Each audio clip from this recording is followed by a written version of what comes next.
We have officially had 12 weeks with the Playful Pioneers, and so I thought it was time for me to share with you my candid thoughts about it, give you a walkthrough of the curriculum, and give you an idea of whether or not this is something you would like to do with your family. So let's dive in.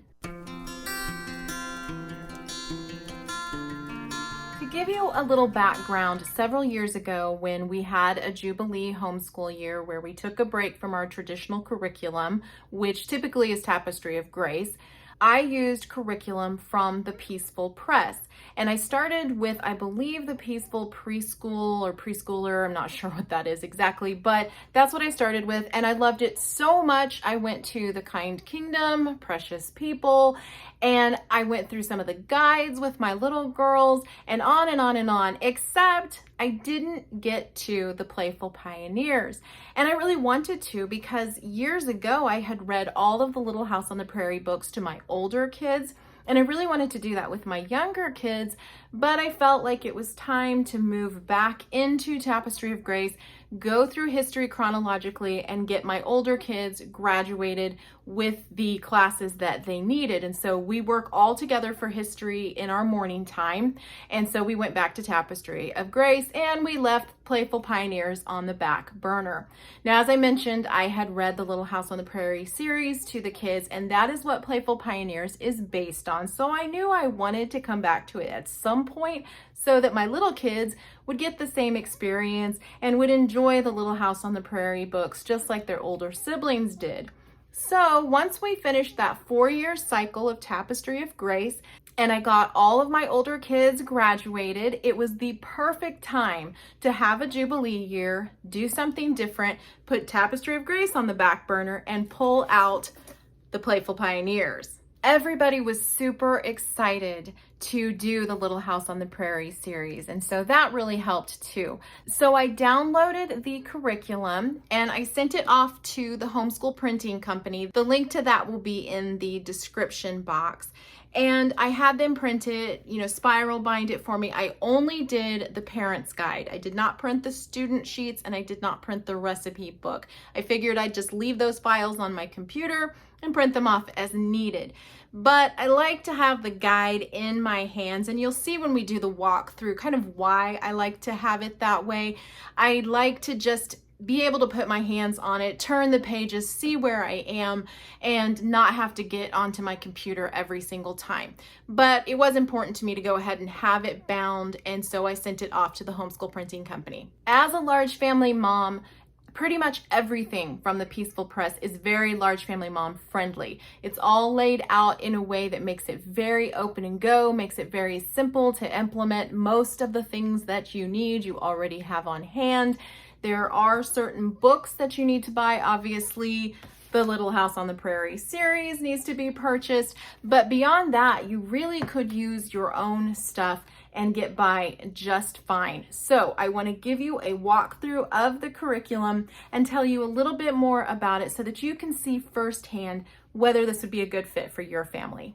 Okay, so let me give you a little bit of a walkthrough through what a typical curriculum from the Peaceful Press looks like. They actually fashion all of these pretty much the same. And so if you've seen any of my other reviews, you will see that this is very similarly laid out. It's just the content that is different.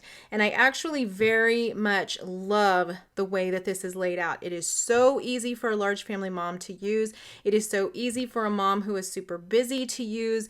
It is open and go, literally, other than just a little bit of planning, but everything is so streamlined and easy to use, and it works very well with my brain. Here's just the contents of what you get with the Playful Pioneers. You have the parent guide that includes these things. Then you have the student sheets, and it also comes with a cookbook that has the recipes in it. And then there's a weekly overview of everything you will be learning as you go. These pages here are just more of Jennifer Pepito's philosophy of education, I guess, and how the curriculum works and what all, you might need to add to it. I usually end up taking a paper clip and moving it to where I need to get started. I have not moved that paper clip though since we started. Usually I just keep moving it as we go.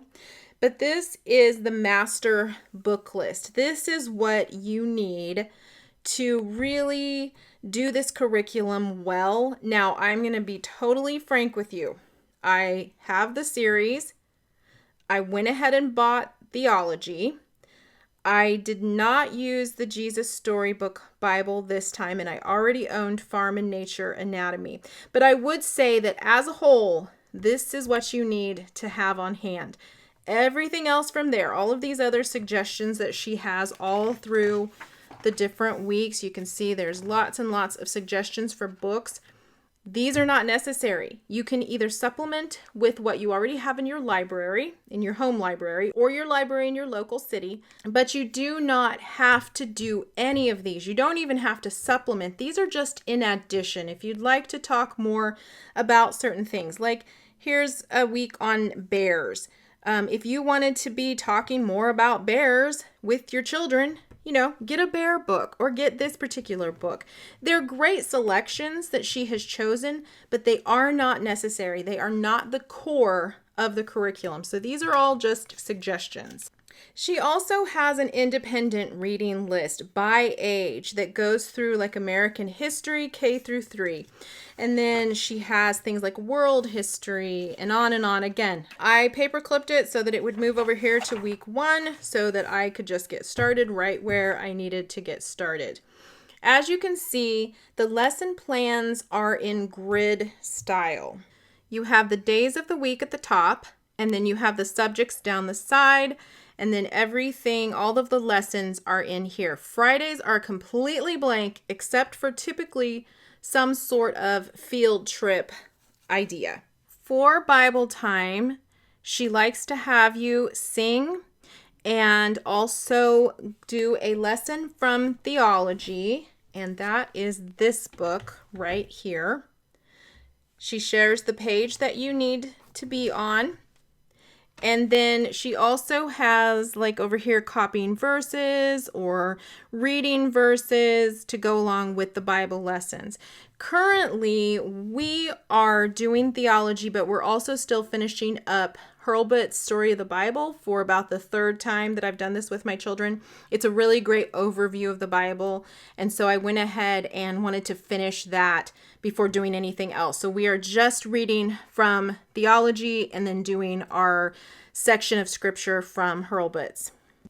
Then you have reading, and this would be where you would be reading from the Little House on the Prairie books each day except Friday, and she usually just does 1 chapter at a time, and then whatever is going on down the grid typically has to do with what you read in the Little House on the Prairie book. So here in science and history, you're doing map work. You're coloring a map of the United States and pointing out New York because that's where Farmer Boy takes place. Over here, we're talking about horses in Farmer Boy and also the farm that he lives on. And so you can draw an aerial view of your own home or Almanzo's farm.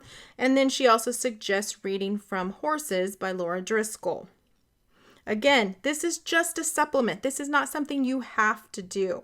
She leaves the math and the phonics handwriting spelling row blank. This is for you to fill in yourself because this does not come with these things in this curriculum. Instead, you want to add in your own math lessons and your own phonics handwriting or spelling lessons depending on the child's age, and you can write those here in the blocks. I do not do that. I just know in my head what we're doing next in those lessons, and the kids do most of that on their own, so I feel no need to write it in here. And then you have the arts and practical skills. For instance, dyeing a silk handkerchief, which we did earlier in the year. You have maps, you teach your children how to make popcorn, and you do a picture study. Now, this is going to be something that will be explained in subsequent pages here because this is just your at-a-glance grid. The next page are your supplies. It tells you what you're going to need for kitchen supplies, craft and hardware supplies, and then just things you're going to need in your schoolroom. Typically, these are things you already have on hand. You're going to need the things to make popcorn and to dye the handkerchiefs, and you'll need a handkerchief in order to dye it or something that you can dye. Then she also has links. This is for a visual journal that she talks about later that you might need for a nature study. Here's the books that will be used in this week. Again, you don't have to do all of these, but obviously you're going to want to have your Little House on the Prairie book. Now, this is laid out in the way that the author suggests, with a morning time and all of these things, to a break or active play, and then coming back and doing these things. We do not do it this way. We do everything in the morning time, and then the kids go to their independent schoolwork where they do these kinds of things. So we are basically kind of following like this. Actually, science too is something they do on their own. But for the most part, we're going kind of like this, and then they're doing this stuff on their own. And you can read more about what our morning time looks like on the blog. I'll have that link in the description. Now, I'll be honest, we don't always get this done, and a lot of times what I'm doing here is a lesson from music in our homeschool. Currently, we are going through folk songs from music in our homeschool. Then we read from theology, and like I said, Hurlbut. She also has some things to consider talking to your child about the Bible lesson. Then prayer, which we don't always do corporately during this time. Then you have your read aloud. And language arts, if you're doing this is not something we often do. And then science and history. And then over here are the practical skills and art. Then we move to the math, phonics, and free reading. We do not use this particular program. We actually use teaching textbooks and Horizons for my younger kids.